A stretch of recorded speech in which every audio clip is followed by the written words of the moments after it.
অসাধারণ একটি গল্প ভালো লাগলে চ্যানেলটি সাবস্ক্রাইব করবেন প্লিজ। ইউটিউবে একটার পর একটা রান্নার রেসিপির ভিডিও স্ক্রল করে যাচ্ছে ঝিলমিল, কিন্তু একটার মাথা মুন্ডু তার মাথায় ঢুকছে না। এত বেলা হয়ে গেছে, এই সময়ে ভারী কিছু পেটে না পড়লে খিদে মেটার কোনো চান্সই নেই। অথচ টেবিলে কত শত পদের সুস্বাদু খাবার সাজানো রয়েছে, সেসব ফেলে রেখে এখন তাকে নতুন করে রাঁধতে হবে। আল্লাহ, এই লোকটা আসলে চায় কি? কেমন মানুষ এটা? না, মানুষ হতে পারেই না সে। নিশ্চিত মঙ্গল গ্রহের কোনো রিজেক্টেড এলিয়েন, তাও আবার মারাত্মক মেন্টাল এলিয়েন। ঢপ করে চেয়ারে বসে পড়ে হতাশার সুরে বলল ঝিলমিল, একটাও তো পারবো না আমি। টুম্পা আন্টি, কীভাবে খাবার বানাবো? টুম্পা রান্নাঘরের কাউন্টারে হেলান দিয়ে নিস্পৃহ ভঙ্গিতে আপেলে কামড় বসালো। চিবোতে চিবোতেই নির্ভাবনায় বলল, আমি কিছু কইতে পারুম না। আবার তোমার জামাই আইসা আমারে বকবো। যা মন চাই একটা বানায়া সোজা মুখের ওপর নিয়ে দাও, যত ঢং। ঝিলমিল নিজের ভেজা চুলগুলো পেছনে ঠেলে দিয়ে চোখ গোল গোল করে তাকালো। আর আমি আমি কি খাবো? আমাকেও তো শেষমেশ এগুলোই গিলতে হবে। কয়েক মুহূর্ত রান্নাঘরে নিস্তব্ধতা ছেয়ে রইল। টুম্পা মসমস করে আপেলের আর একটা কামড় নিয়ে একটু ভেবে বলল, এ কটা উপায় আছে অবশ্য। কি উপায়? আমি মুখে মুখে কইয়া কইয়া দেই, তুমি রাঁধো। কখন কি ঢালবা, কি মশলা দিবা, আমি সব বইলা দিমু। আরে তুমি সেই মতো হাত চালাবা, শেষ পর্যন্ত রান্নাটা তোমার হাতে হইব। কাজের কাজও হইল, আবার জামাইয়ের হুকুমও মানা হইল। একই কথা। এক মুহূর্তের জন্য থমকে গেল ঝিলমিল। তারপরে যেন ডুবে যাওয়া মানুষের হাতে খড়কুটো পাওয়ার মতো একরাশ উচ্ছ্বাসে টুম্পাকে এক হাতে জাপটে ধরে গালে কষে একটা চুমু বসিয়ে বলে উঠল, I love you Tumpa aunty, তুমি জাস্ট একটা জিনিয়াস। এবার বলো, এই মেন্টাল এলিয়েন দুপুরে কি খায়? নির্দিষ্ট কোনো পছন্দ নাই। যতদিন ধরে আইছে দুপুরে তেমন একটা বাড়িতে খায়ও নাই। বানাও গরুর রেজালা আর ভাত। টুম্পার করা তদারকিতে ঝিলমিল রান্নাঘরে কাজে নেমে পড়ল। কোনটা আগে তেলের ওপর সারতে হবে, কতটুকু পেঁয়াজ লাল হতে বাটা মশলা কষাতে হবে, টুম্পা নিজে হাতে কিছু না ছুঁয়েও শুধু মুখ চালিয়ে সব সামনে নিচ্ছিল। ঝিলমিলও তার কথা অনুযায়ী সব করছিল। ঘণ্টাখানেকের মধ্যেই রান্নাঘরে মশলার কড়া ঘ্রাণ ছড়িয়ে পড়ল। এক পাশে ধোয়া ওঠা ধবধবে সাদা ভাত, অন্য পাশে লালচে গরুর মাংসের রেজালা আর চিংড়ি মাছ ভুনা। সবশেষে বাটিতে খাবার বেড়ে নিতে নিতে ঝিলমিলের কপালে জমা ঘামের বিন্দুগুলো চকচক করে উঠছে। অবেলায় রান্নাঘর থেকে মশলার ঘ্রাণ পেয়ে ওপর থেকে শিলু বেগম আর জারিন নেমে আসে। ঝিলমিলকে রান্না করে খাটতে দেখে শিউলি বেগম বিচলিত মুখে বললেন, তুমি আবারও রান্নাঘরে এসেছো? বাবা জানলে রেগে যাবেন কিন্তু। কি করব আমি? না এলে বাড়ির চাচ্ছু রেগে যাবেন, এমনকি বাসা থেকে বেরও করে দেবেন। শিউলি বেগম ঝিলমিলের দিকে কিছুক্ষণ থমকে তাকিয়ে রইলেন।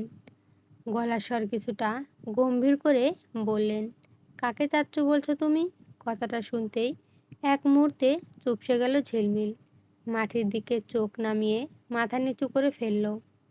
সকালেও খেয়াল করেছি আমায় চাচি ডাকছো, বাবাকে দাদা বলছো, আর নিজের স্বামীকে ডাকছো চাচি। এখনো এগুলো ডাকলে হবে?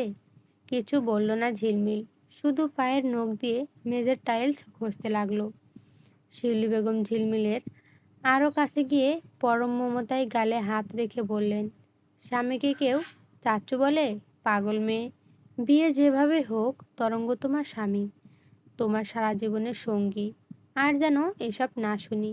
কথাটা শেষ করেই শিউলি বেগম পাশে দাঁড়িয়ে থাকা নিজের মেয়ে জারিনের দিকে ফিরে বললেন, তোকে যেন আর কখনো ঝিলমিলকে আপু ডাকতে না শুনি। চাচিমা ডাকবি। জারিন মাথা নেড়ে অনুগত ভঙ্গিতে বলল, আচ্ছা আম্মু। চাচিমা, তুমি রান্না করছো? তুমি কি রান্না করছো? জারিনের মুখে চাচিমা ডাক শুনে ফিক করে হেসে দিল ঝিলমিল। জারিন নাকি তাকে এখন থেকে চাচি ডাকবে। শিউলি বেগম রাঙিয়ে মিসের আগ দেখিয়ে বললেন, আবার হাসছে, মারবো কিন্তু। ঝিলমিল নিজের হাসিটা সামলে নিয়ে জারিনের একটু কাছে এসে বলল, তোমার চাচ্চুর জন্য খাবার রান্না করছি। ওনার পেটে অসুখ হয়েছে। আমার হাতের খাবার ছাড়া অন্য কারো খাবার হজম হয় না। শিউলি বেগম বিরক্তির নিঃশ্বাস ফেলে বললেন, ও আসলে কি চাইছে? এগুলো কি বাবার কানে গেলে আবার ঝামেলা হবে? এগুলো কিন্তু বাবার কানে গেলে আবার ঝামেলা হবে। বাসায় এত মানুষ থাকতে বারবার তোমাকে দিয়ে কেন রান্না করাবে? ঝিলমিল কিছু মুখ ফুটে বলার আগেই হঠাৎ কোথেকে যেন জারিফটা হাজির হলো। দরজায় হেলান দিয়ে অট্টহাসিতে ফেটে পড়ে বলল, তোকে দিয়ে শেষে কিনা রান্না করাচ্ছে আমার চাচ্চু? আহারে, শেষমেশ তুই আমার চাচার চাকরানি হয়ে গেলি। জারিফের এমন কুরুচিপূর্ণ কথায় রাগে আর অসহায়ত্বে গাল দুটো লাল হয়ে উঠল মেয়েটার।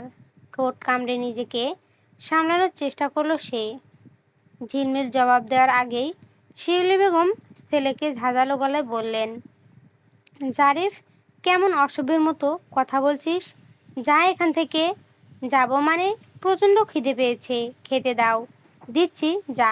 শিউলি বেগম বিরক্তি মুখে বললেন, কি কি রান্না হয়েছে আজকে? টেবিলে গিয়ে বস, যা রান্না হয়েছে নিয়ে আসছি। কিন্তু জারিফ সরল না। ঝিলমিলের বানানো ধোয়া ওঠা বাটিগুলোর দিকে বাঁকা চোখে তাকালো। ঝিলমিল, তুই কি রান্না করেছিস রে? শুধু চাচ্চুকেই খাওয়াবি? আমি একটু টেস্ট করে দেখি। কথাটা বলতে বলতেই সে হালকা চালে ঝিলমিলের বানিয়ে রাখা খাবারের বাটিগুলোর দিকে হাত বাড়ালো। জারিফের আঙ্গুল বাটিতে স্পর্শ করার আগেই পেছন থেকে বারিশ এসে তার হাতটা শক্ত করে চেপে ধরল। ঠান্ডা বরফ শীতল গলায় বারিশ পড়ল, ধরবি না ওগুলো? জারিফ চমকে উঠে কবজি ছাড়ানোর চেষ্টা করে শুধালো, কেন? কারণ এগুলো আমার। শিউরি বেগম আর জারিন থমকে দাঁড়িয়ে রইল, আর ঝিলমিল দেয়ালের সাথে সেটে গিয়ে নিঃশ্বাস আটকে ফেলল। জারিফ মুখখানা কিছুটা বাঁকা করে নিজের অসন্তোষ আড়াল করার চেষ্টা করলো, কিন্তু বারিশের চোখের দিকে তাকিয়ে আর একটা শব্দ বাড়াতে পারল না। বারিশ এক ঝটকায় তার হাতটা ছেড়ে দিয়ে ঝিলমিলের দিকে তাকালো। ট্রেতে খাবার সাজিয়ে ওপরে নিয়ে এসো। বারিশ কারো উত্তরের অপেক্ষা না করে চলে যাওয়ার জন্য পা বাড়ালো।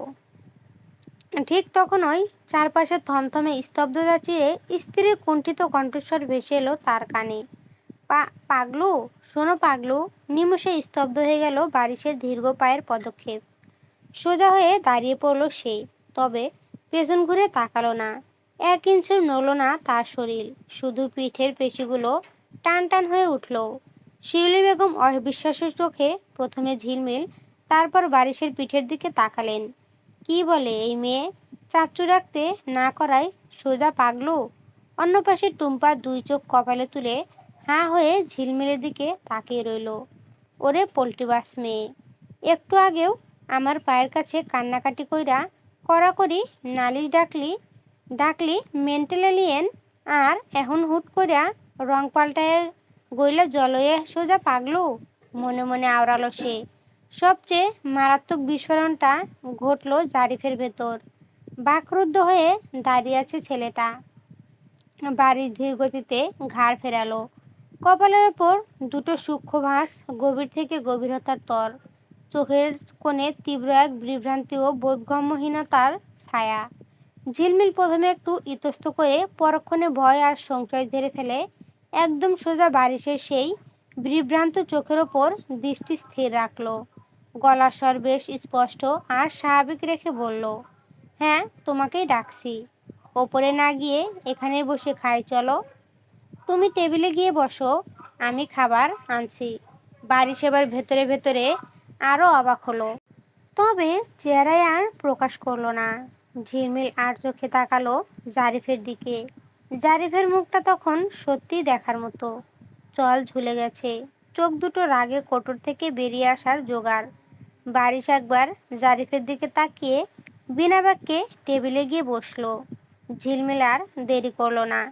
টুম্পার হাত থেকে ট্রেটা নিজের হাতে নিয়ে সোজা ডাইনিং টেবিলে চলে এলো। বাটিগুলোর ঢাকনা সরাতেই ধোয়া ওঠা খাবারগুলো অত্যন্ত যত্নের সাথে সে প্রথমে বারিশের প্লেটে বেড়ে দিল।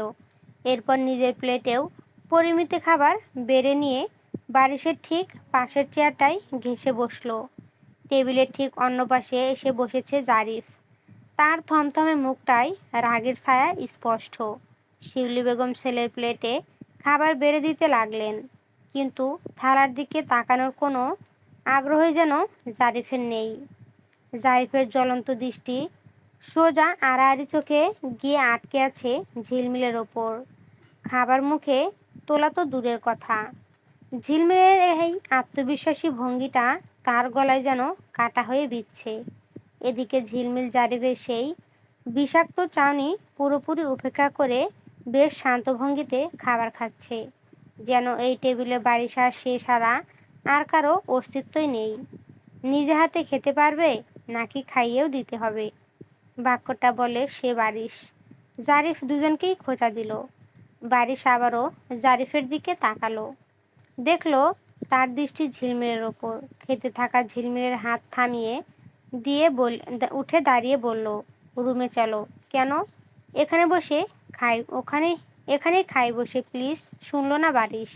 টেনে নিয়ে গেল। যেতে যেতে টুম্পাকে বলল যেন খাবারগুলো রুমে দিয়ে আসে। ঝিলমিল আর বাড়াবাড়ি করলো না, নিঃশব্দে বারিশের টানের সাথে নিজের পা মেলালো। টুম্পা খাবার দিয়ে আসার পর খাবার খেতে খেতে ঝিলমিল একবার বারিশকে জিজ্ঞেস করে, খাবার কেমন হয়েছে চাচ্চু? বারিশ তখন ওয়াশরুম থেকে হাত ধুয়ে বের হচ্ছিল। টিস্যুতে হাত মুছতে মুছতে নির্ভাবনায় বলল, ভালো না। ঝিলমিলের খুব বলতে ইচ্ছে করলো, ভালো না লাগলে যেন নিজে রেঁধে খায়, কিন্তু বলল না। সে নিজেও হাত ধুয়ে আসলো। বের হতেই পেছন থেকে বারিশের হুকুম ভেসে এলো, একটা শার্ট বের করো। বের হব আমি একটু। বিরক্তিতে ফোঁস করে একটা দীর্ঘশ্বাস ছাড়ল ঝিলমিল। ওয়ার্ড্রোব খুলে টেনে বের করলে একটা নিখুঁত আয়রন করা কুচকুচে কালো শার্ট।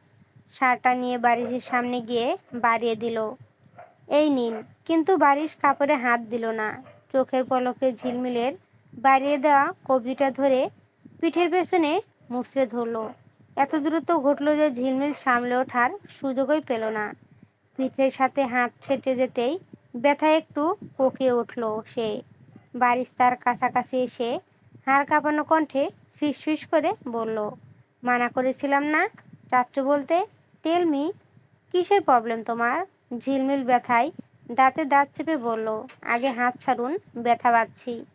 বিন্দুমাত্র ঢিলে করল না হাতের মুঠি যুবক।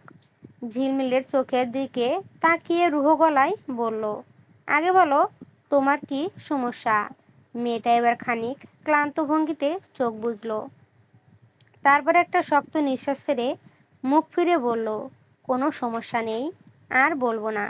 বারিশ এক মুহূর্ত তার থমথমে মুখের দিকে তাকিয়ে রইল। তারপর জিজ্ঞেস করলো, মনে থাকবে? থাকবে। একই কথা আরও বলেছি, লাভ হয়নি। তবু কবজিটা ছেড়ে দিল বারিশ। নিজের অবশ্যই আসা হাতটা টেনে নিয়ে গায়ে হাত বুলালো ঝিলমিল। জায়গাটা লাল হয়ে গেছে। বারিশ সেদিকে কোনো নজর না দিয়ে আয়নার সামনে দাঁড়ালো। কালো শার্টটা গায়ের ওপর চাপিয়ে দিয়ে শান্ত স্বাভাবিক গলায় হুকুম দিল, বোতামগুলো লাগিয়ে দাও। ঝিলমিলের মেজাজটা এবার সত্যি সত্যি চটে গেল। নিজের লাল হয়ে যাওয়া হাতটার দিকে একবার তাকিয়ে তারপর বারিশের দিকে অবিশ্বাস্য চোখে তাকিয়ে বলল, এটাও এটাও আমাকে করতে হবে? বারিশ কোনো জবাব দিল না। ঝিলমিলও আর উত্তরের আশা না করে এক পা এগিয়ে এলো। গম্ভীর ভাব মুখে ফুটিয়ে চুপচাপ বারিশের শার্টের বোতামে হাত লাগালো সে। চাচার বন্ধুকে আমি স্বামী মানব কিভাবে বলুন তো? প্রথমত আপনি আমার চাচ্চুর ফ্রেন্ড, তারপর হলেন হবু ফুপা, তার ওপর আবার আমার ক্লাস টিচার। এতগুলো সম্পর্ক পায়ে ঠেলে হুট করে আপনাকে স্বামী মেনে নেওয়া কি মুখের কথা? আপনার দিকে তাকালেই আমার চাচু ডাকতে মন চাই। স্বামীর বুকে শার্টের বোতামগুলো লাগিয়ে দিতে দিতে বলল ঝিলমিল। তার ধমক খেয়েও খুব শান্তভাবেই নিজের যুক্তিগুলো উপস্থাপন করছিল মেয়েটা। শেষ বোতামটা লাগাচ্ছিল সে। ঝিলমিলের কথা শেষ হতে না হতেই বারিশ চরম বিরক্তি নিয়ে আবার দু হাতে বোতামগুলো খুলতে শুরু করলো। একেবারে নির্বিকার ও শক্ত গলায় বলল, আসো বাসর করি, সব ঠিক হয়ে যাবে। সরাসরি এমন বাক্যে কান দিয়ে ধোঁয়া বের হলো কিশোরীর। পেটটা মোচড় দিয়ে উঠল। বোতাম খোলার হাত দুটো চট করে ধরে ফেলে বলল, আপনি এমন অশ্লীল কথা কেন বলছেন? বাড়ির শক্ত চোখে তাকালো। নিচু কিন্তু কড়া গলায় বলল, কারণ আমি আর কোনো সমাধান দেখছি না। মেজাজ খারাপ করে দিচ্ছ বারবার। বউ আমাকে চাচু ডেকে ঘুরে বেড়াচ্ছে। পাবলিক জানলে আমার ইজ্জতের আর কিছুই অবশিষ্ট থাকবে না। এর চেয়ে ভালো স্বামীর অধিকার বুঝিয়ে দেই। তাই আমাকে দেখলে আর চাচু ডাকতে মন চাইবে না। ঝিলমিল চোখ দুটি বড় বড় করে বারিশের হাত দুটো চেপে ধরে রেখেই বলল, মুখ ফুসকে বের হয়ে গেলে আমার কি দোষ? আচ্ছা, আর বলবো না। বাড়ির ঝিলমিলের দিকে কড়া চোখে তাকিয়ে ঠান্ডা গলায় বলল, এ কথা অনেকবার বলেছ, কিন্তু ফলাফল জিরো। আচ্ছা, ডাকলে সমস্যা কি? চাচাই তো ছিলেন। আবার হয়েও যেতে পারেন। আবার হয়ে যেতে পারি মানে? আমার আব্বু এই সম্পর্ক মানবে না। ফুপিকেও আপনার সাথে বিয়ে দিতে চায়নি। সেখানে তো আমি তার মেয়ে। দাদিমার জন্য চুপচাপ আছে এখন। আর আপনার আম্মাও তো এই সম্পর্ক মানবে না। আর তুই? হঠাৎ এমন ভিন্ন সম্বোধনে বিস্মিত নয়নে বারিশের চোখের দিকে তাকালো ঝিলমিল। চোখ দুটো একদম শান্ত, জমাট বাঁধার মতো স্থির আর অনুভূতিহীনতায় ঢাকা। সেই নিস্পৃহ চোখের চাহনিতে ঝিলমিলের বুকের ভেতরটা থরথর করে কেঁপে উঠল। তোতলা ছন্দে ঝিলমিল জিজ্ঞেস করলো, কি কি বললেন? বাড়ির ঝিলমিলের চোখে চোখ রেখে আগের মতোই বরফের মতো ঠান্ডা ও নিচু স্বরে বলল, তোর কি মতামত? আমার আমার আবার কি ইচ্ছা থাকবে? আপনি এভাবে তুই করে বলছেন কেন? আর এভাবে তাকাচ্ছেনই বা কেন? বাড়ির চোখ বন্ধ করে একটা লম্বা শ্বাস টানলো। তারপর চোখ খুলে ঝিলমিলের দিকে স্থির দৃষ্টি রেখে ধীর গলায় বলল, আমি তোমার মতামত জানতে চাইছি, বলো শুনি। জানি না। তুমি কি চাও? আমি কি চাইবো? আমি কিছুই চাই না। বাদ দিন, এসব কথা পরে হবে। কোথায় না যাবেন যান এবার। আমার ঘুম পাচ্ছে। ঝিলমিল বলল না। জারিফকে একটু শিক্ষা দিতে পারলেই ও বাড়ি ছেড়ে ভাগবে। বারিশও আর কোনো প্রশ্ন করল না, চলে গেল। তবে ঝিলমিলের ঘুমের 12টা বাজিয়ে তারপর গিয়েছে। টেবিলের ওপর মোটা এক গাদা হোমওয়ার্কের ফাইল ফেলে দিয়ে গেছে, যা শেষ না করে আজ রাতে ঝিলমিলের ঘুমানোর আর কোনো সুযোগ নেই। বারিশ মূলত বন্ধুদের ডাকে বাহিরে এসেছে। ধানমন্ডি লেকের পাড়ে নিরিবিলি আফসা আলোয় ঢাকা ক্যাফের ওপেন রুফটপে বসেছে ও বন্ধুদের এই লেট নাইট আড্ডা। এই আড্ডায় মেহেরাজও আছে, কিন্তু বারিশ আসার পর থেকেই বাকি সব বন্ধুরা মেহেরাজ আর বারিশকে নিয়ে খেপাতে ব্যস্ত। কারণটা, এক রাতের ব্যবধানে মেহেরাজ স্টেফ বন্ধু থেকে বারিশের চাচা শ্বশুর বনে গেছে। তবে বারিশের এসব আলতু ফালতু কথায় মোটেও কান নেই। সে চেয়ারের হেলান দিয়ে এক পা একদিকে সরিয়ে অন্য পা আলাদা একটা চেয়ারে তুলে নিজের মতো ধীরে সুস্থে সিগারেটের ধোঁয়া উড়িয়ে যাচ্ছে। বারিশের দিকে তাকিয়েই নীল আক্ষেপের সুরে বলল, তুই তো জব আর বউ পেয়ে দিন দিন আমাদের ভুলে যাচ্ছিস। তোদের মনে রাখার মতো দুটো কারণ বল। নীল চোখ কপালে তুলে বলল, বাহ, এত স্বার্থপর তুই! এখন বন্ধুত্বের মাঝেও কারণ খুঁজছিস। পাশে বসে থাকা মেহেরাজ এবার বেশ বিরক্তি নিয়ে বলল, বারিশ, তুই এসব ছাইপাশ খাচ্ছিস কেন? আমি কিন্তু একদম পছন্দ না আমার। বারিশ আগের মতো বসে থেকেই চোখ ঘোরালো মেহেরাজের দিকে। তারপর তার নজর গিয়ে পড়ল মেহেরাজের নিজের আঙ্গুলে চেপে রাখা জ্বলন্ত সিগারেটটার উপর। নিজে দিব্যি টেনে যাচ্ছে আর মুখে বলছে পছন্দ না। সেদিকে তাকিয়ে বারিশ নিস্পৃহ গলায় বলল, তোর পছন্দ না তাতে আমার কি? দেখ, আমি এখন তোর চাচা শ্বশুর। আমার সামনে তুই এগুলো খেতে পারিস না। আর তাছাড়া আমার ভাইজি জানলে কষ্ট পাবে। মেহেরাজ গলার স্বর বেশ চড়িয়ে বলল, তাতে আমার কি? আবারও একটু নির্ভাবুক উত্তর দিল একগুঁয়ে যুবক। তোর কি মানে? এই দেখ, এসব বাজে অভ্যাস না ছাড়লে কিন্তু ঝিলমিলকে বাপের বাড়ি ফিরিয়ে আনবো আমি। মেয়েরাজের গলায় হুমকি, আমার বাড়ির আশেপাশে যদি তোকে দেখি তোর পা দুটো ভেঙে দেব। মেয়েরা সাথে সাথে বাকি বন্ধুদের দিকে ফিরে নালিশের সুরে বলে উঠল, দেখলি তোরা, একটাবার দেখ, চাচা শ্বশুরকে সামান্যতম সম্মানটুকু দিচ্ছে না ও। কথাটা শোনা মাত্রই টেবিলের সবাই একসাথে হেসে উঠল। তাকে খোঁচা মেরে সমস্বরে বলল বন্ধুরা, আহা বারিশ, সিগারেট খাচ্ছিস কেন বলতো? তোর চাচা শ্বশুর তো এসব একদম পছন্দ করে না। রাত ভালোই হয়েছে, 12টার কাছাকাছি। কোনো পূর্বাভাস ছাড়াই সিট ছেড়ে উঠে দাঁড়ালো বারিশ। এখানে এসে সিগারেট আর কফি খেয়েছে শুধু।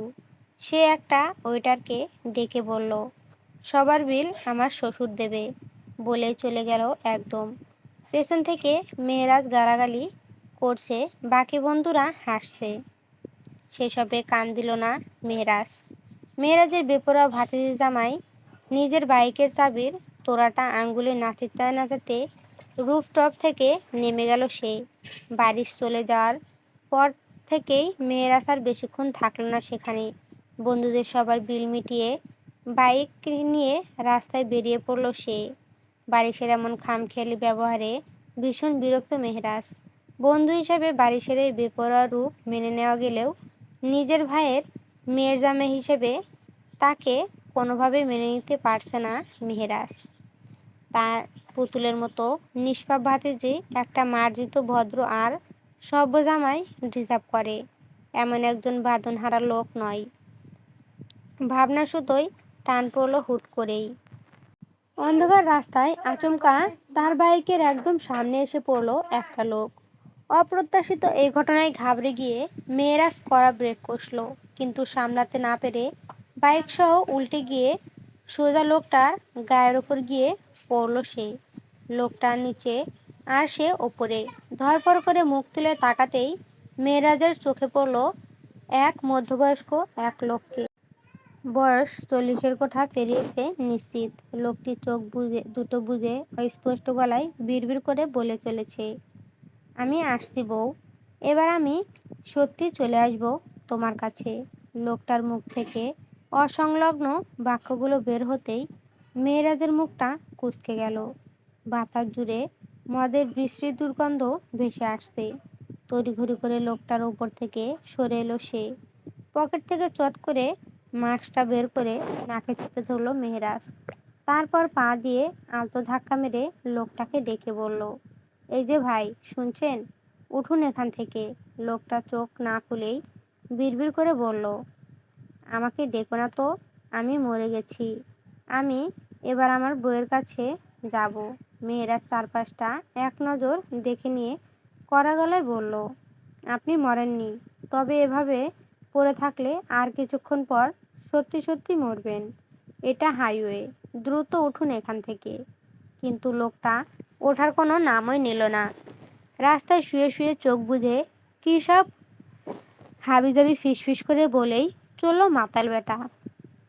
রাস্তার মাঝখানে মাতাল লোককে ফেলে রাখা বিপজ্জনক বুঝে মেহেরাজ এবার বিরক্ত হলেও লোকটার জামার কলার ধরে তাকে টেনে টুনে সোজা করলো। টেনে হিঁচড়ে কোনো মতো রাস্তার এক পাশে নিয়ে গিয়ে দাঁড় করালো তাকে। তার ঝাপসা চোখের দিকে তাকিয়ে মেহেরাজ অধৈর্য গলায় জিজ্ঞেস করলো, আপনার বাসা কোথায় বলবেন?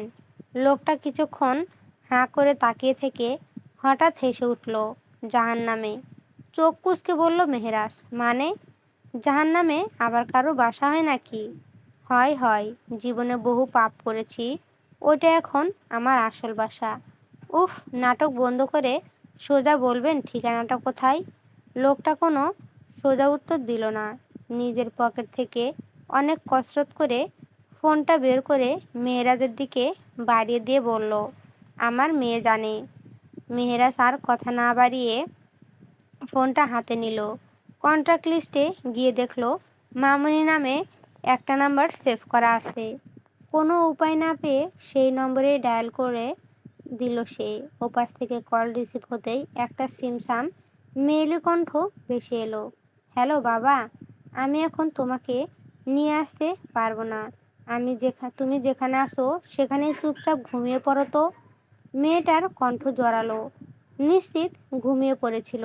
মেহেরাজ নিজের গলার স্বর কিছুটা কড়া করে বলল, হ্যালো শুনুন, আমি আপনার বাবা নই।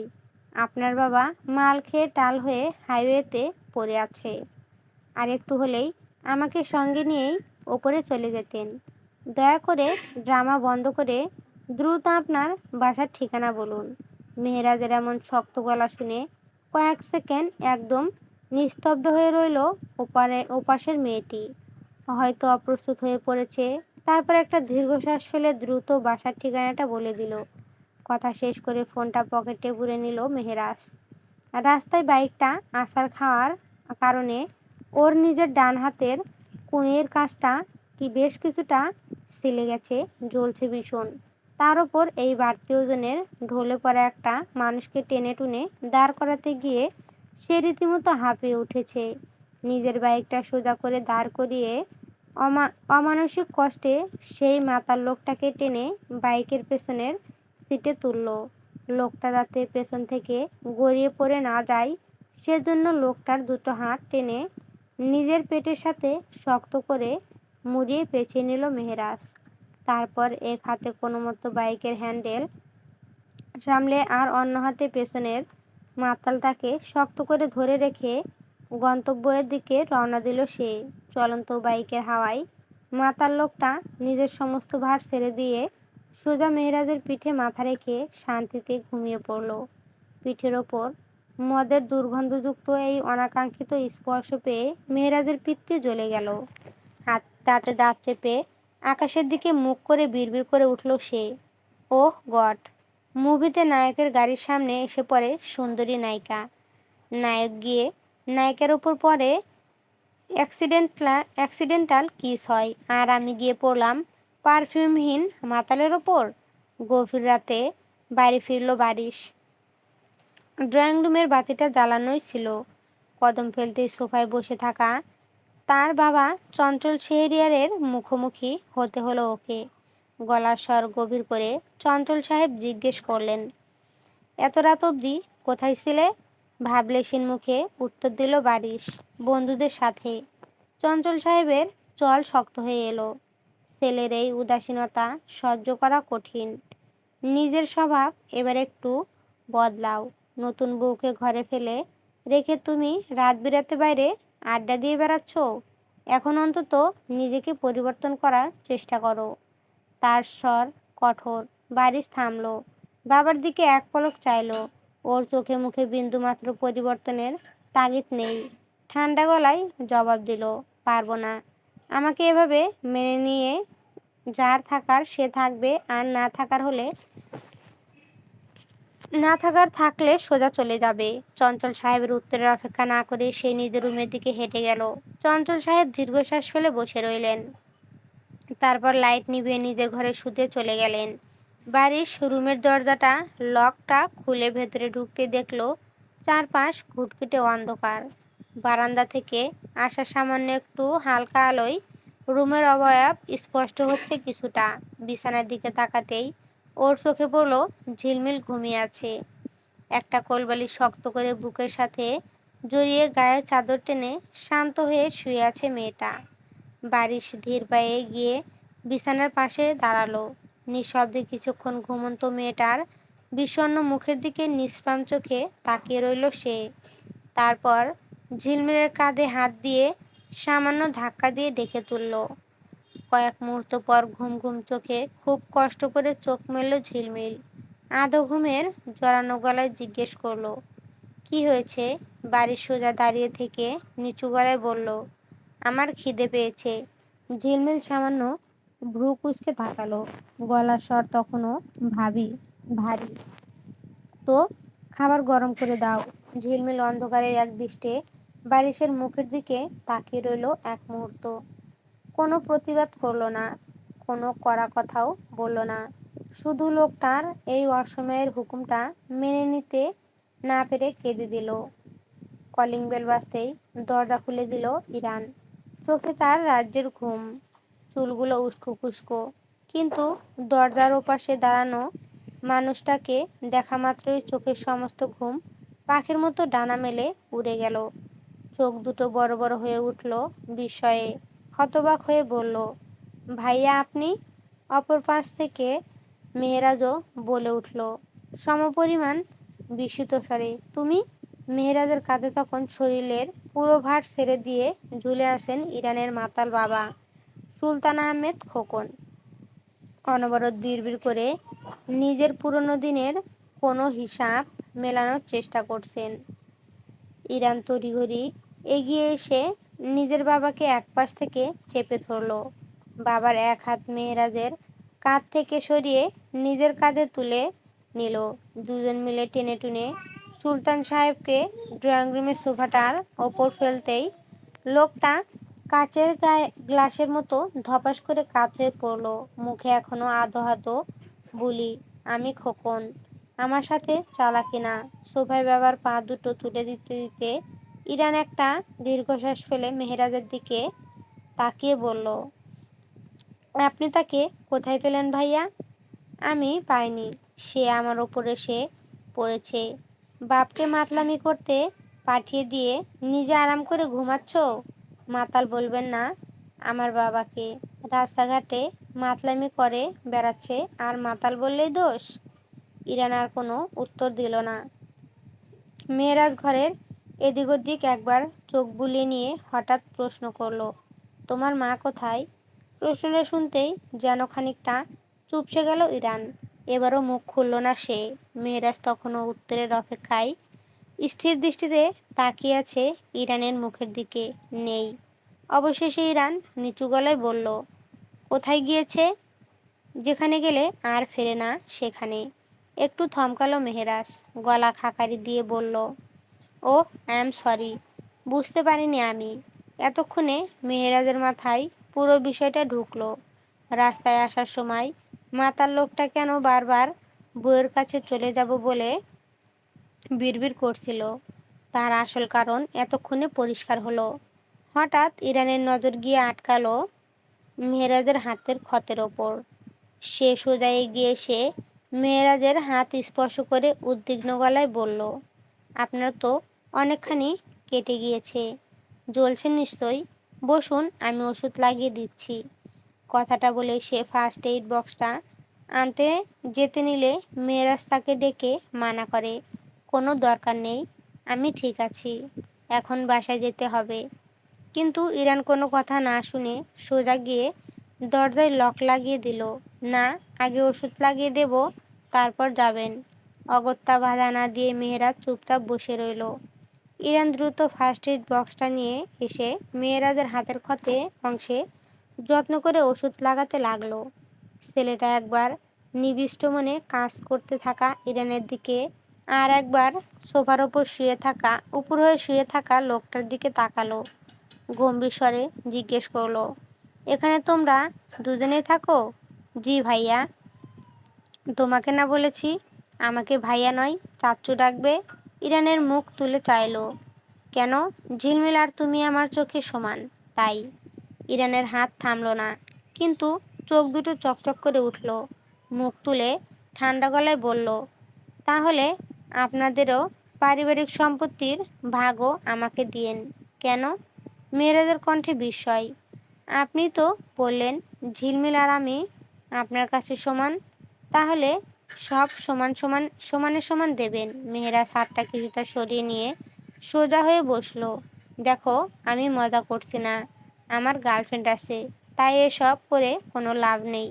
বাক্যটা শেষ হতে না হতেই ইরান মেহেরাজের হাতটা ছেড়ে দিল। মুহূর্তে বন্ধ হয়ে গেল ওষুধ লাগানো। ছেলেটা কিছু বোঝার আগেই ইরান সোজা দাঁড়িয়ে পরে বলল, উঠুন, চলে যান। মেহেরাজ অবাক হয়ে বলল, মানে? বলেছি চলে যান, গেট আউট। গেট আউট বলতে বলতে এক ঝটকায় দরজা খুলে দিল ইরান। মেহেরাজ নিজেকে একটু সামলে নিয়ে বলল, তুমি কিন্তু আমায় অপমান করে তাড়িয়ে দিচ্ছ। ইরান দরজার হাতল শক্ত করে ধরে মেহেরাজের চোখের দিকে তাকিয়ে কাটা কাটা গলায় বলল, অন্যের জিনিসের যত্ন করে লাভ নেই, বের হন। আমি একটু আগে পায়ে ব্যথা পেয়েছি, হাঁটতে পারছি না। আপনি কষ্ট করে খাবার গরম করে খেয়ে নিন, কাঁদতে কাঁদতে বলল ঝিলমিল।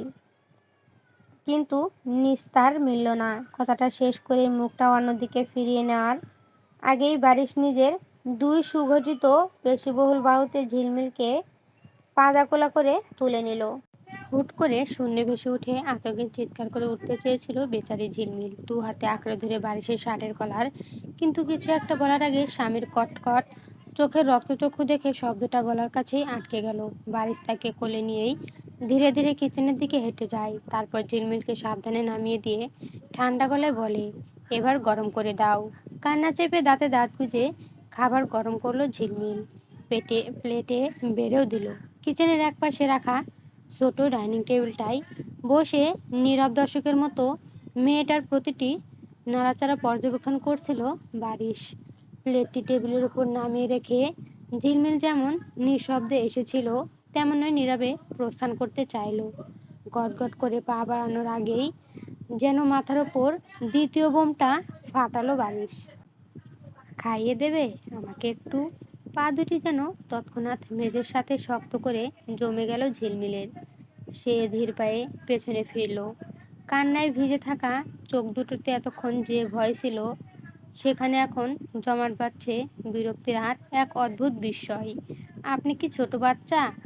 বিষিয়ে ওঠা গলায় বলল ঝিলমিল। নাকি হাত দুটো কাজ করছে না আপনার? বাড়ির জবাব দেওয়ার প্রয়োজন মনে করলো না, চুপচাপ ঝিলমিলকে দেখছিল। ঝিলমিল এক পা এগিয়ে গিয়ে প্লেটটা দুহাতে তুলে নিল। রাগে শরীর কাঁপছে তার। প্লেটটা উঁচিয়ে বলল, এখন এটা আমি হাত থেকে মেঝেতে ফেলে দেব? সব খাবার নষ্ট হয়ে যাবে। তারপর দেখব আপনি কিভাবে খান। বারিশের মুখের ভঙ্গিমায় বিন্দুমাত্র পরিবর্তন এলো না। সে চেয়ার হেলান দিয়ে ঠান্ডা গলায় বলল, আমাকে দাও, আমি ফেলে দিচ্ছি, তোমাকে কষ্ট করতে হবে না। থালাটা ভাঙার পর পুরো রান্নাঘর পরিষ্কার করে আবার নতুন করে আমার জন্য রান্না করবে। Choice is yours. ঝিলমিল চমকে উঠে চট করে প্লেট সমেত অন্যদিকে ঘুরে দাঁড়ালো। না না, ফেলবেন না। এই লোকটাকে ঝিলমিল হাড়ে হাড়ে চিনে নিয়েছে। মুখে যখন বলেছে কাজটা সে করিয়েই ছাড়বে। লোকটার এই অসুস্থ একগুঁয়েমির কাছে হার মেনে সে আবারও বারিশের দিকে ঘুরে দাঁড়ালো। ক্ষোভে রগ ফুলে ওঠা গলায় বলল, এভাবে খেলে খান, আমি আপনাকে খাইয়ে দিতে পারবো না।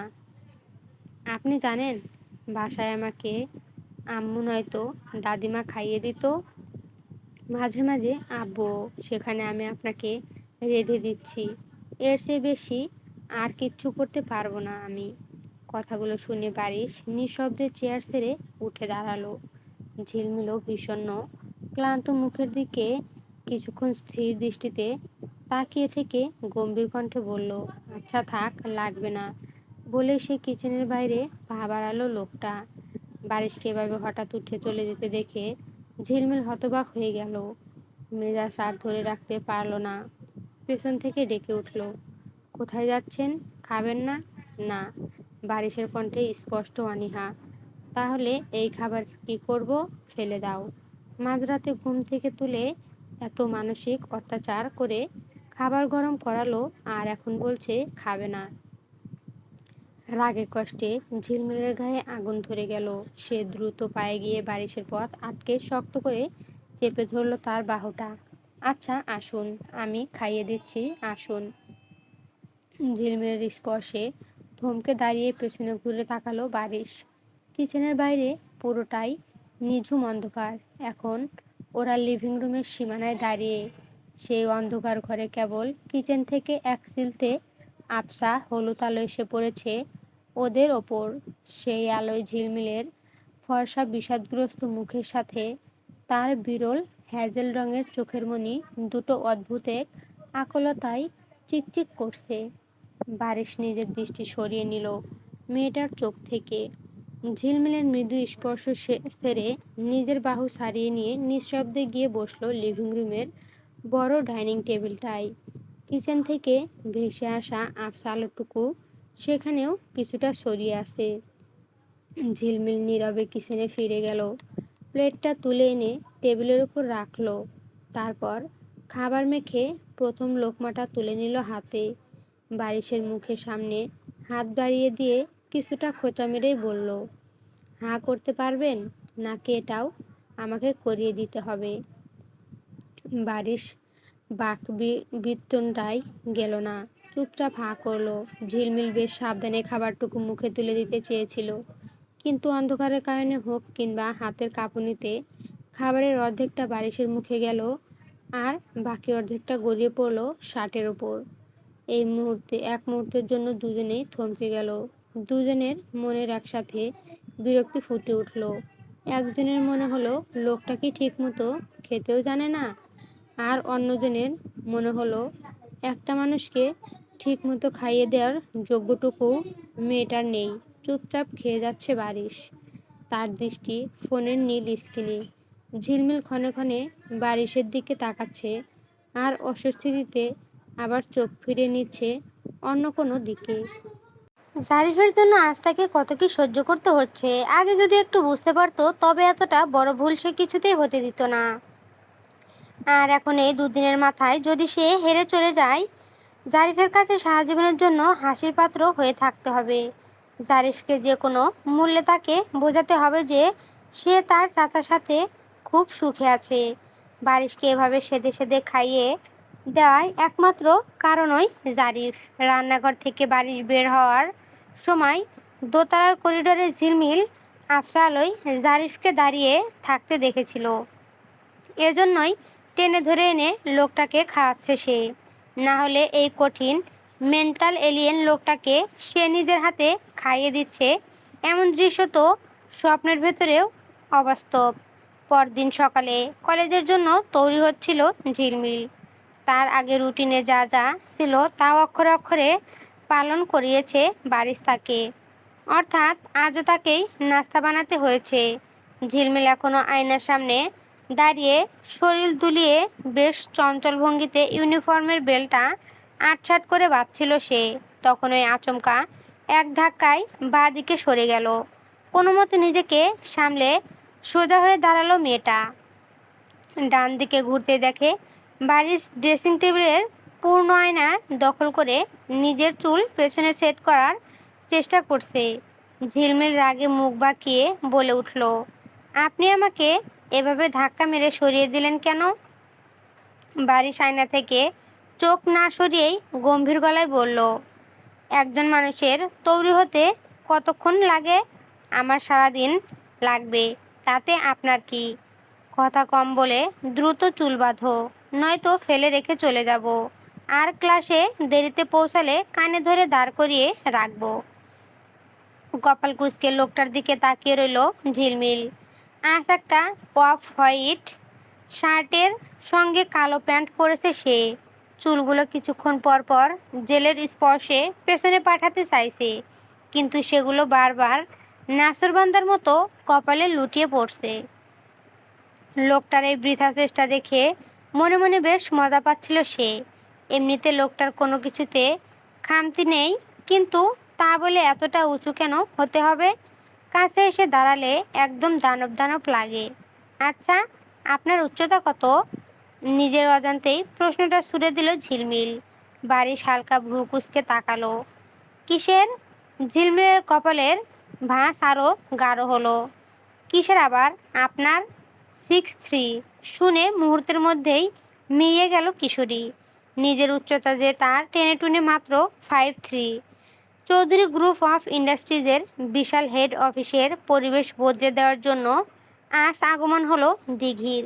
পুরো বিজনেস এত বছর নূরজাহান চৌধুরী আর বড় ছেলে আলতাফ চৌধুরী সামলিয়েছে। এখন যোগ হয়েছে মেহরাজ। তবে এই পুরো প্রক্রিয়ার সবচেয়ে ভরসার নাম তাহসিন। নূরজাহান চৌধুরীর পার্সোনাল অ্যাসিস্ট্যান্ট হলেও অফিসে তাহসিনের গুরুত্ব কোনো ডিরেক্টরের চেয়ে কম নয়। গম্ভীর, অসম্ভব গোছানো আর নিজের কাজে নিখুঁত এক যুবক। ঠিক 10:30টার অফিসের কাছের দরজা ঠেলে ভেতরে ঢুকলো দীপানুর চৌধুরী দিঘি। তাকে দেখা মাত্রই অভ্যর্থনা কক্ষ থেকে শুরু করে করিডোরে দাঁড়িয়ে থাকা এক্সিকিউটিভ সবার চোখ এক মুহূর্তের জন্য ছানাবড়া হয়ে গেল। পরনে তার কর্পোরেট ব্লেজার বা ফর্মাল পোশাকের বদলে অফ শোল্ডার টপস আর জিন্স, চোখে চশমা ঝুলানো, মুখে চুইংগাম, হেঁটে আসার ভঙ্গিতে রাজকীয় ঔদ্ধত্যের চেয়েও বেশি ফুটে উঠেছে এক অদ্ভুত পরোয়াহীনতা। দিঘিকে চেনে না এমন কেউ নেই এখানে। তাকে সকলে নূরজাহান চৌধুরীর বেপরোয়া উচ্ছৃঙ্খলা কন্যা হিসাবেই চেনে। তাই তাকে আজ এভাবে অফিসে দেখে সবার চোখ কপালে। তাকে ঢুকতে দেখে বিভিন্ন অফিসাররা সালাম দিলেও তাদের জবাব দেওয়ার প্রয়োজন মনে করল না। পুরো অফিসের কর্মীরা আর চোখে একে একে অপরের দিকে তাকাচ্ছে। কানাঘোষা শুরু হয়ে গেছে। এই মেয়ে আজ থেকে এই অফিসে বস হিসাবে যোগ দেবে। যে মেয়ে সামলাতে পুরো পরিবার হিমশিম খায়, সে সামলাবে এই মাল্টি-মিলিয়ন ডলারের ব্যবসা। দিঘি কারো দিকে তাকালো না।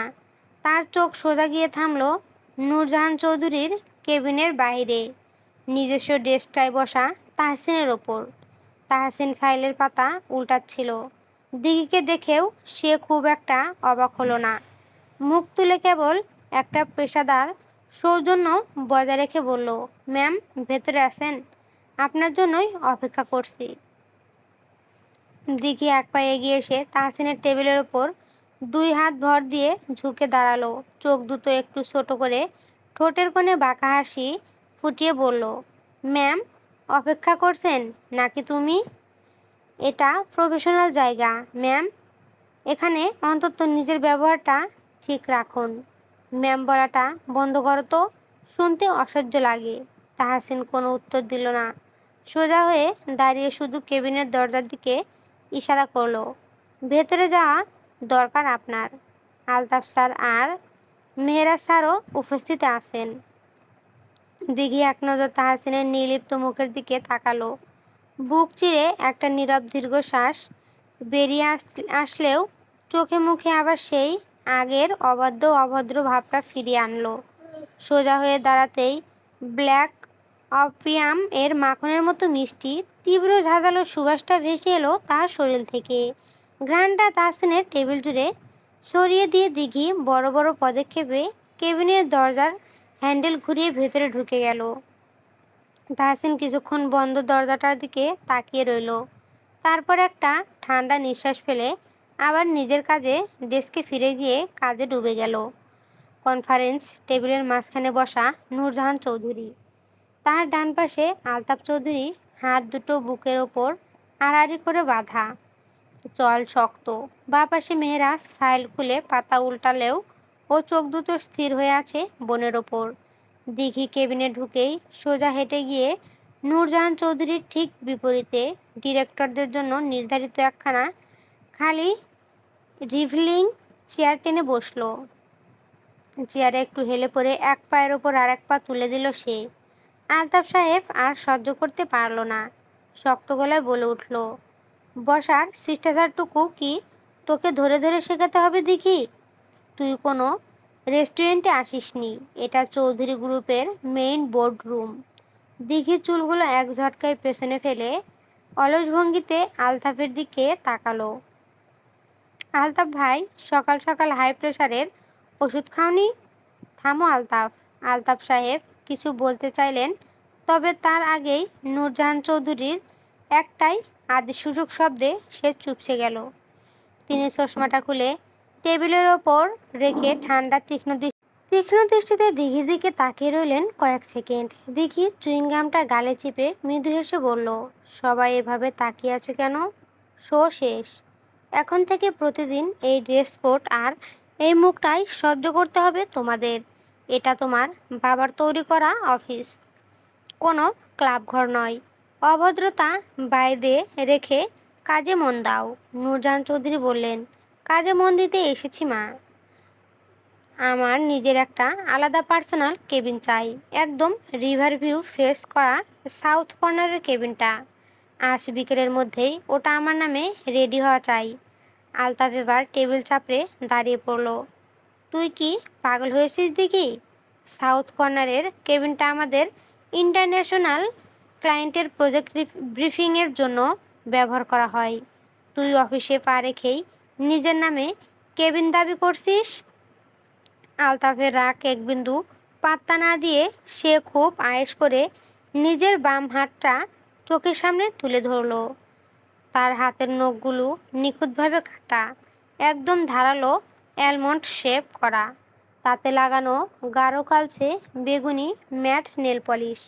আর অনামিকার নখটিতে কেবল সরু একটা মেটালিক রূপালি রেখা। নিজের সেই ধারালো নখগুলোর দিকে অলস ভঙ্গিতে তাকাতে তাকাতেই সে আলতাফকে উদ্দেশ্য করে বলল, তাহলে ইন্টারন্যাশনাল ক্লায়েন্টের অন্য কোথাও বসাও ভাইয়া। চৌধুরী পরিবারের মেয়ের রুম সাধারণ কোনো কেউ বিকেলে হবে না। মেয়েরা এতক্ষণ শান্ত হয়ে শুনছিল। সে ফাইলটা বন্ধ করে নূরজাহান চৌধুরীর দিকে তাকিয়ে বলল, মা, শেয়ার হোল্ডারদের আগামী মিটিংয়ে দিঘির উপস্থিতি থাকলে মন্দ হয় না। বোর্ডে আমাদের হোল্ডিং ঠিক রাখতে হলে ওকে পজিশন দিতেই হবে। কেবিনের ঝামেলাটা বড় কিছু না, ওটা ব্যবস্থা হয়ে যাবে। দিঘি যেটা যাচ্ছে দিয়ে দাও।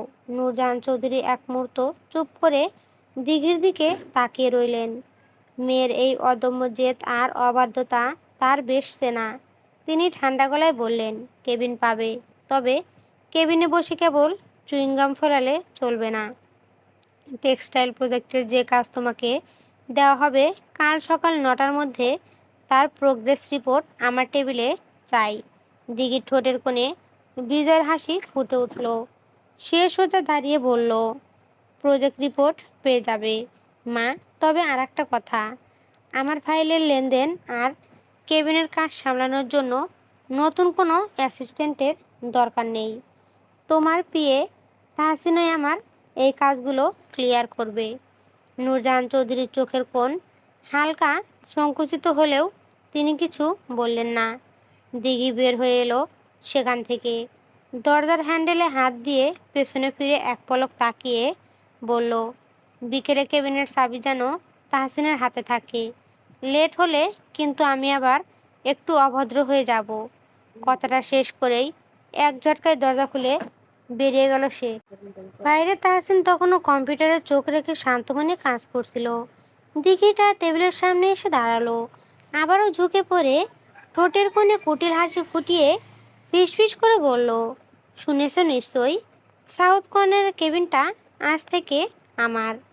আর আজ বিকেল থেকেই তোমার ডিউটি আওয়ার্স একটু লম্বা হতে যাচ্ছে তাহসিন। রোদের তেজ তখন কিছুটা কমে এসেছে। টিফিনের ঘন্টা বাজতেই কলেজের বড় মাঠটায় ছেলেদের হইচই শুরু হয়ে গেছে। মাঠের মাঝখানে ইউক্যালিপটাস গাছের ছায়ায় 75 উইকেটের কাঠের স্ট্যাম্প দুটো পোতা। বোলিং এন্ডে দাঁড়িয়ে আছে জারিফ, তার হাতে লাল টেনিস বলটা। গায়ে কলেজের ইউনিফর্মের শার্টের ওপরের দুটো বোতাম খোলা, কপালে হালকা ঘামের বিন্দু। কিন্তু জারিফ বা তার বন্ধুদের নজর এখন পিচের ওপর স্ট্যাম্পের সামনে যে ব্যাট হাতে দাঁড়িয়ে আছে তার দিকে। গণিত বিভাগের নতুন লেকচারার পরিণীতা জামান। কলেজের সবাই তাকে আড়ালে পরিমিস বলেই ডাকে। পরিণীতার পরনে আজ হালকা আকাশি রঙের একটা পাতলা শিফন শাড়ি। রোদের আলোয় শাড়ির আঁচল আর শাড়ির পাতলা বুনন পার হয়ে শরীরের ভাঁজগুলো একদম স্পষ্ট বোঝা যাচ্ছে। পেটের মেদহীন ভাঁজও স্পষ্ট। শাড়ির আঁচলটা খুব ঢিলেঢালাভাবে বুকে জড়ানো। পরিণীতা ব্যাটটা ডান হাতে ধরে বাঁ হাতে পিঠের ওপর ছড়িয়ে থাকা চুলগুলো একপাশে সরাতে সরাতে একগাল হাসলেন। তার ঠোঁটে ডার্ক নিউড লিপস্টিক। জারিফের দিকে তাকিয়ে মিষ্টি গলায় বললেন, কি জারিফ, বল করবে নাকি শুধু দাঁড়িয়ে থাকবে? জারিফ হাতের বলটা ঘোরাতে ঘোরাতে ঠোঁটের কোণে বাঁকা হাসি ফুটালো। বোলিং তো করবই ম্যাডাম, কিন্তু ফাঁকা মাঠে শুধু শুধু খেলে লাভ কি? কোনো বাজি থাকবে না? বেশ, থাকলো। 3 ওভারে যদি আমি একটা বাউন্ডারি না মারতে পারি তাহলে আমার ফোনের 3টা সিক্রেট পিকচার পেয়ে যাবে। আর আমি জিতে গেলে তোমাদের 3জনের ফোনের প্রাইভেট গ্যালারি আনলক করে আমার হাতে তুলে দেবে। বাজি রাজি? জারিফ অবাক হয়ে বাকি খুশি হবে বুঝতে পারল না। ঠোঁটের কোণে এবার আরও বেশি কপট হাসি খেলে গেল। পাশ থেকে বন্ধুরা বলল, যেন মিস একটাও বাউন্ডারি না পায়। জারিফের সাথে কভার অফে দাঁড়িয়ে থাকা সাফিন আর পয়েন্টে থাকা আবির একে অপরের দিকে তাকালো। ছেলেদের চোখ তখন বলের দিকে যতটা না আছে তার চেয়ে অনেক বেশি পরিণীতার দিকে। জারিফ হালকা হেসে বলের ওপর গ্রিপ শক্ত করলো। ডিল ম্যাডাম, রেডি হন। জারিফ রান আপ নেওয়ার জন্য পৌঁছালো। তারপর কিছুটা গতি বাড়িয়ে এসে বলটা ছুড়ল অফ স্ট্যাম্পের বাইরের দিকে। বলটা পিছে পড়ে একটু নিচে হয়ে টার্ন করলো। পরিণীতা বলের লাইন কভার করে দিয়ে সামনের দিকে অনেকটা ঝুঁকে ড্রাইভ করার চেষ্টা করলেন। আর ঠিক সেই মুহূর্তে ঘটে গেল ঘটনাটা। ঝুঁকে ব্যাট চালাতে গিয়ে তার পাতলা শিফন শাড়ির আঁচলটা কাঁধ থেকে কিছুটা সরে বুক থেকে গড়িয়ে নিচে নেমে এলো। সরু ফিতার ডিপ কাট ব্লাউজের ভেতরে উন্মুক্ত খাস আর পিঠের মসৃণ ত্বক রোদে ঝিলিক দিয়ে উঠল। মাঠের পরিবেশে মুহূর্তের জন্য একদম নিস্তব্ধ হয়ে গেল। হাত বাড়িয়ে ক্যাচ ধরার কথা ভুলে গেল স্লিপে থাকা রাফসান। চোখের পলক পড়া বন্ধ হয়ে গেছে পয়েন্টে দাঁড়ানো আবিরের। এমনকি বলটা ছুড়ে দেওয়ার পরও জারিফও নিজের জায়গায় থমকে দাঁড়িয়ে পড়ল। তাদের সবার চোখ তখন ক্রিজে ঝুঁকে থাকা পরিণীতার ওপর স্থির। বাতাসে তার শরীরে থাকা হালকা কোনো চেরি ফ্রাঙ্গেসের সুবাস তার পাশে ছড়িয়ে পড়েছে। পরিণীতা শটটা মিস করলেন। বল সোজা উইকেটের পেছনে চলে গেল, কিন্তু সেদিকে কারো খেয়াল নেই। নিজের অসাবধানতা বুঝতে পেরে পরিণীতা চট করে সোজা হয়ে দাঁড়ালেন। এক হাতে ব্যাটটা ধরে অন্য হাতে আঁচলটা টেনে আবার কাঁধে তুলে নিলেন, যেন কিছুই হয়নি এমন একটা ভঙ্গি করে চুলে হাত দিয়ে একগাল হেসে ছেলেদের দিকে তাকালেন। কি জারিফ, নেক্সট বলটা করো। জারিফ শুকনো ঢোক গিলল। তার চোখ এখনো পরিণীতার ঘামে ভেজা গলার কাছে আটকে আছে। হাত থেকে বলটা প্রায় পিছলে যাওয়ার উপক্রম। কভার ফিল্ডিংয়ে থাকা সাফিন ফিসফিস করে জারিফের উদ্দেশ্যে বলে উঠল, দোস্ত, আমাদের আবারও কলেজে ফার্স্ট ইয়ারে ভর্তি হতে হবে। পরিণীতার চোখে চলে এলো ক্রিকেট মাঠের সংলগ্ন একাডেমিক ভবনের দোতলার করিডোরের দিকে। যখন প্রফেসর ফাইজান বারিশ নিজের অফিস রুমের বাহারি দরজাটা ঠেলে বাইরে বের হচ্ছেন। ফাইজানকে দেখেই পরিণীতার ব্যাটিংয়ে আগ্রহটা যেন এক মুহূর্তে উবে গেল। হাতের ব্যাটটা পিচের ওপর ওভাবেই আলতো করে ফেলে দিয়ে ঠোঁটে ধূর্ত হাসি ফুটিয়ে তিনি করিডোরের সিঁড়ির দিকে পা বাড়ালো। পেছনে দাঁড়িয়ে থাকা জারিফ অবাক হয়ে হাত থেকে বল ফেলে দিল। পিচ থেকে কিছুটা এগিয়ে সিঁড়ির মুখে ফাইজানকে থামিয়ে দাঁড়ালেন পরিণীতা। গায়ের শাড়ির আঁচলটা খুব ঢিলে ঢালাভাবে জড়ানো, যেন বাতাসের একটানা দোলায় যে কোনো সময় আবারও সরে যাবে। চোখের পাতা একটু নাচে বলে উঠল, hello mister Faizan, look who finally decided to show up. Do you have any idea কতক্ষণ ধরে এই চোখ দুটো আপনাকে খুঁজছে? হয় নিখোঁজ বিজ্ঞপ্তি লাগানো হয়েছে আমার নামে? কি হয়েছে না হয়েছে সেটা কফি খেতে খেতে বলা যাক। I am busy Miss Zaman, excuse me. বারিশের স্থির গম্ভীর নজর তখন আটকে আছে ক্যান্টিনের শেষ মাথায় কোনার টেবিলটার দিকে। সেখানে বসে আছে ঝিলমিল। রোদের আলো এসে পড়ছে ফর্সা মুখে। কিছু একটা খাচ্ছে আর খিলখিল করে হেসে উঠছে। হাসির সঙ্গে মেয়েটার দুটো চোখের মনি যেন অদ্ভুতভাবে জ্বলে উঠেছে। স্বচ্ছ বাদামি রূপালি আভা সেই চোখের মনি দুটোর কারণে ভিড়ের মাঝেও কিশোরীকে সবার থেকে আলাদা করে তোলে। যেমনটা এখন বারিশের বুক জুড়ে এক ধরনের নিঃশব্দ তোলপাড় তুলে দিয়ে গেল। বারিশ দেখল ক্যান্টিনে ঝিলমিলের পাশের এক চেয়ারে ফাহিম স্যার এসে বসলো। আইসিটি স্যারকে অতটা কাছে দেখে কিছুটা অপ্রস্তুত আর আড়ষ্ট হয়ে উঠল ঝিলমিল। ফাহিম স্যার কিছু একটা বলছিল, তারপর নিজের পকেট থেকে স্মার্টফোনটা বের করে ঝিলমিলকে কিছু একটা দেখাচ্ছিলেন আর মৃদু হাসছিলেন। এদিকে ঝিলমিলের পাশে বসা রোদ্দুরের টেবিলের ওপর রাখা হাতের মুঠোটা শক্ত হয়ে জমে গেছে। চিবুকের হাড় আর চোয়াল শক্ত করে ফাহিম স্যারের দিকে তাকিয়ে আছে। সবই দেখল বারিশ। টিফিনের সময় শেষের দিকে ঝিলমিল ওয়াশরুম থেকে মুখ ধুয়ে বের হতেই আচমকা তার কবজিতে একটা শক্ত টান পড়ল। আতঙ্কে চিৎকার দিতে গিয়েও চোখের সামনে নিজের স্বামীকে আবিষ্কার করে গলাতেই চেপে গেল আওয়াজটা। স্যার হয়ে যেখানে সেখানে স্টুডেন্টকে চেপে ধরছেন, পাবলিক দেখলে গণধোলাই দেবে আপনাকে। দূরে থাকুন। ঝিলমিল নিজের সমস্ত শক্তি দিয়ে বারিশের ইস্পাত কঠিন বুকের বেষ্টনী থেকে নিজেকে ছাড়িয়ে নেওয়ার বিফল চেষ্টা করতে করতে বলল, তার ক্ষুব্ধ গলায় রাগের চেয়ে উপচে পড়ছে চঞ্চল ভীতির। বারিশ সরল না, উল্টো ঝিলমিলের সোনালি বাদামি। বারিশ সরল না, উল্টো ঝিলমিলের সোনালি বাদামি মণিঘেরা আতঙ্কিত চোখের দিকে চেয়ে তার ঠোঁটের কোণে ফুটে উঠল বিষাক্ত হাসি। চোখের চাহনি খানিক গাঢ় করে সে ঝুঁকে এলো কিশোরীর আরও কাছে। অতলে ধীর ভারিক্কি কণ্ঠে আওড়ালো, দূরে থাকবো? আমি তোমার কতটা কাছে আসতে পারি তার কোনো ধারণা আছে তোমার? পুরুষালী সেই গম্ভীর বাক্যে জমে গেল সপ্তদর্শী। বুকের ভেতর তোলপাল শুরু হয়ে গেল তার।